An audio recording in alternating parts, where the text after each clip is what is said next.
Assalamualaikum, Mona di sini, di sana siapa? Tramedium Arena kembali dengan Mi 10T Pro yang beberapa minggu belakangan menjadi fenomena di ranah persmartphonean. Smartphone ini menjadi rebutan banyak gadgeter pada saat flash sale yang dilakukan oleh Xiaomi beberapa waktu lalu. Banyak yang gregetan karena kalah cepat pada saat flash sale tersebut, sehingga harus menunggu lagi untuk flash sale berikutnya.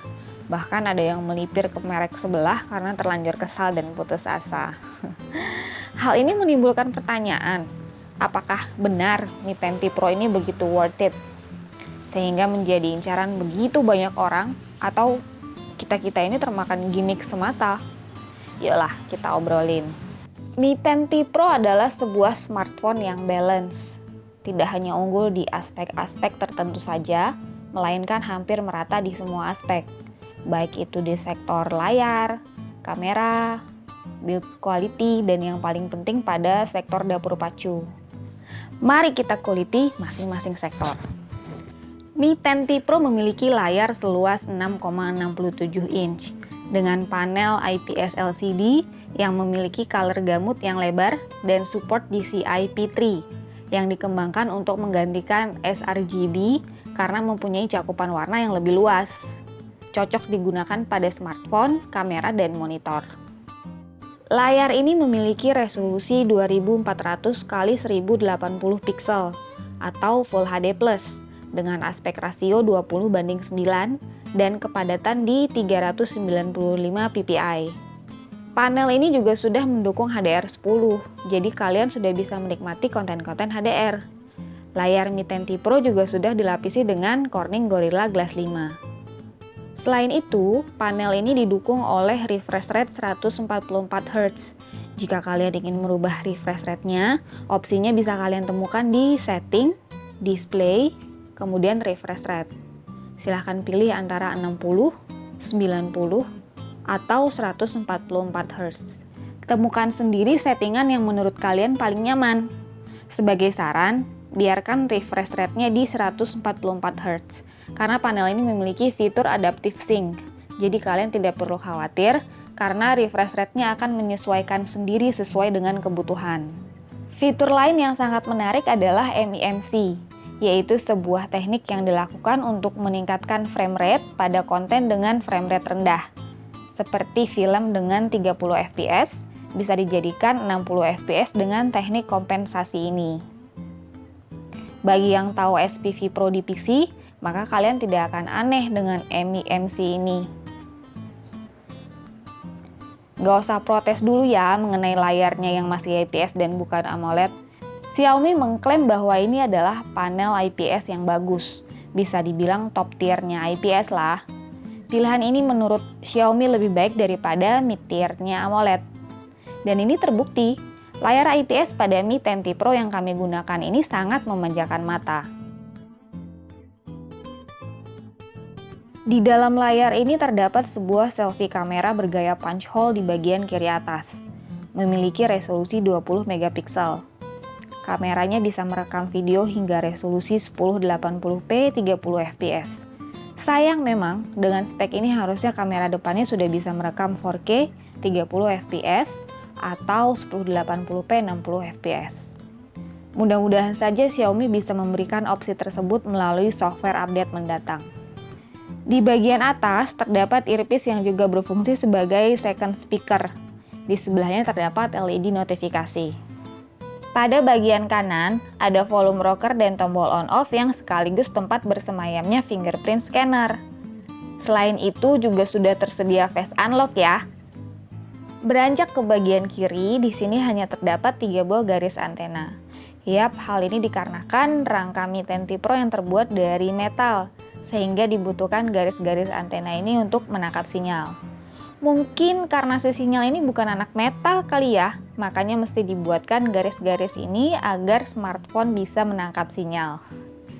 Lanjut ke bagian atas, kita menemukan IR blaster, noise cancelling mikrofon, dan sebuah lubang speaker.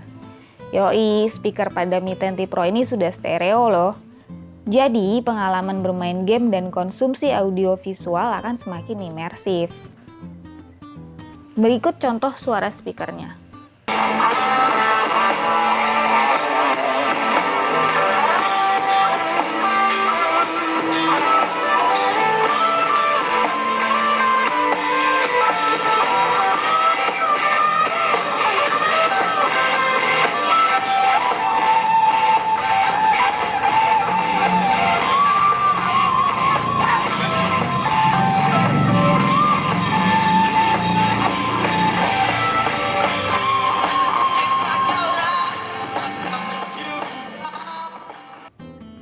Di bagian bawah tidak terdapat lubang jack audio 3,5 mm. Akan tetapi Xiaomi memberikan dongle USB Type-C to 3,5 mm port audio. Jadi kalian tetap bisa menggunakan earphone. Kemudian ada mikrofon, port charging dengan interface USB Type-C, dan speaker grill. Slot SIM card-nya mampu menampung 2 nano SIM. Sayangnya tidak memiliki slot untuk memory card. Tapi nggak masalah sih harusnya, karena internal storage Mi 10T Pro yang seluas 256 GB ini sudah sangat cukup untuk menampung data kalian. Bagian belakang smartphone ini berbahan kaca Corning Gorilla Glass 5 dengan finishing frosted. Terdapat tulisan Mi yang sangat ikonik itu di bagian kiri bawah. Beralih ke bagian atas, di sini kita menemukan triple kamera dengan konfigurasi tidak umum. Kamera utamanya beresolusi 108 MP dengan sensor Samsung ISOCELL HMX. Kemudian ada kamera ultrawide sebesar 13 MP. Lalu ada kamera makro 5 MP yang sudah support autofocus. Sebuah LED flash dan sensor cahaya melengkapi konfigurasi unik modul kamera ini. Selain itu, modul kamera ini juga sudah dilindungi Corning Gorilla Glass 5. Sepertinya Xiaomi menyadari karena bumper kameranya menonjol. Hal itu mungkin bisa menyebabkan goresan pada kaca pelindung kamera. Oleh karena itu, Xiaomi memutuskan untuk memasang Gorilla Glass 5 sebagai aksi preventif. Nah, ini hasil foto dan videonya.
Singgasana dapur pacu Mi 10T Pro diduduki oleh Snapdragon 865, yakni SoC flagship yang bisa kita temukan di smartphone flagship saat ini. SoC ini dikawal oleh RAM sebesar 8GB LPDDR5. RAM ini lebih ngebut dan membutuhkan daya yang lebih kecil dibandingkan LPDDR4X. Selain itu, bandwidth-nya juga lebih besar. Lalu ada storage sebesar 256GB UFS 3.1. Dengan komposisi hardware kelas flagship ini, memungkinkan smartphone untuk melakukan kerja berat dengan cepat.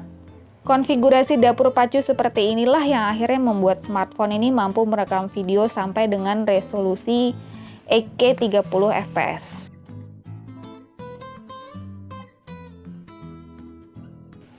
Sistem operasinya adalah MIUI 12 dengan basis Android 10. User interface ini cukup sederhana, mirip dengan stok Android, tanpa kustomisasi yang berlebihan sehingga terasa intuitif. Untuk pemakaian casual, misalnya berselancar di media sosial seperti Instagram, Twitter, dan lainnya, terasa begitu smooth. Ditambah lagi, Mi 10T Pro dibekali dengan baterai jumbo berkapasitas 5000 mAh dan dukungan fast charging. Baterai dengan kaliber ini selama pengujian kami dengan skenario penggunaan yang beragam, sanggup bertahan seharian. Dengan adapter 33 watt yang telah disediakan, baterai ini bisa terisi penuh dari 0 sampai 100% hanya dalam waktu 60 sampai 70 menit saja. Fitur lainnya yang tidak mungkin absen adalah NFC. Bayangkan saja kalau fitur ini nggak ada. Gelar sebagai budget flagship atau bahkan pembunuh si flagship killer tentu saja harus dipertanyakan. Masa smartphone dengan spek kelas atas tidak memiliki fitur esensial seperti NFC? Tentu saja bukan flagship jika belum dilakukan tes performa gaming. Karena di atas kertas, smartphone ini begitu powerful untuk kelas harganya. Gimana ya nyebutnya? Flagship dengan harga mid-range. Nah, itu. Kami mencoba game Genshin Impact dengan settingan rata kanan. Gameplaynya terasa smooth, walaupun masih terasa frame drop di sana-sini. Akan tetapi hal ini tidak terlalu mengganggu pengalaman bermain. Dan juga hal ini sepertinya bukan kesalahan hardware, karena banyak sekali faktor yang mempengaruhi. Seperti misalnya jaringan internet. Kami juga mencoba game PUBG, kali ini menggunakan resolusi smooth dengan frame rate 90 fps. Nah, di sini terlihat bagaimana Snapdragon 865 pada Mi 10T Pro begitu powerful. Game sangat lancar, giroskop bekerja dengan baik, pokoknya PUBG lancar jaya lah di Mi 10T Pro ini. Spesifikasi yang diusung serta performa secara keseluruhan yang tergolong cadas, wajar saja jika Mi 10T Pro menggusur posisi Poco F2 Pro, saudaranya sendiri, sebagai flagship killer. Namun, Xiaomi memiliki panggilan lain untuk smartphone ini, yaitu entertainment flagship. Hal ini mungkin karena smartphone ini ditujukan bagi mereka yang menggunakannya sebagai media center dan gadget untuk gaming. Gak heran kalau Mi 10T Pro ini akan menjadi primadona. Tapi apakah jargon the new flagship killernya benar-benar terbukti? Bagi kami, iya. Sebab pengalaman menggunakannya sudah memenuhi ekspektasi kami. Fitur-fitur esensial dari sebuah flagship ada di smartphone ini. Hanya fitur-fitur opsional saja yang absen, seperti wireless charging, layar lengkung, ataupun AMOLED display yang bagi fanboy panel AMOLED akan menjadi deal breaker terhadap Mi 10T Pro. Padahal panel IPS di Mi 10T Pro ini bukan kaleng-kaleng loh. Oh iya, untuk detail kameranya akan kami buatkan videonya agar mencakup semua fitur-fitur yang disematkan. Begitu juga untuk gaming, akan ada video tersendiri. Karena jika kami masukkan di video ini, bisa-bisa kalian membutuhkan popcorn dan minuman ringan, karena akan lama sekali durasi videonya. So, apakah Mi 10T Pro ini worth it di harganya? Kalian bisa menyimpulkan sendiri. Spoiler alert, sangat worth it. Terima kasih telah menonton video ini. Silakan subscribe dan nyalakan loncengnya bila belum. Share video ini ke teman atau saudara, siapa tahu bisa bermanfaat bagi mereka. Jangan lupa like atau dislike, serta tinggalkan kritik dan saran di kolom komentar.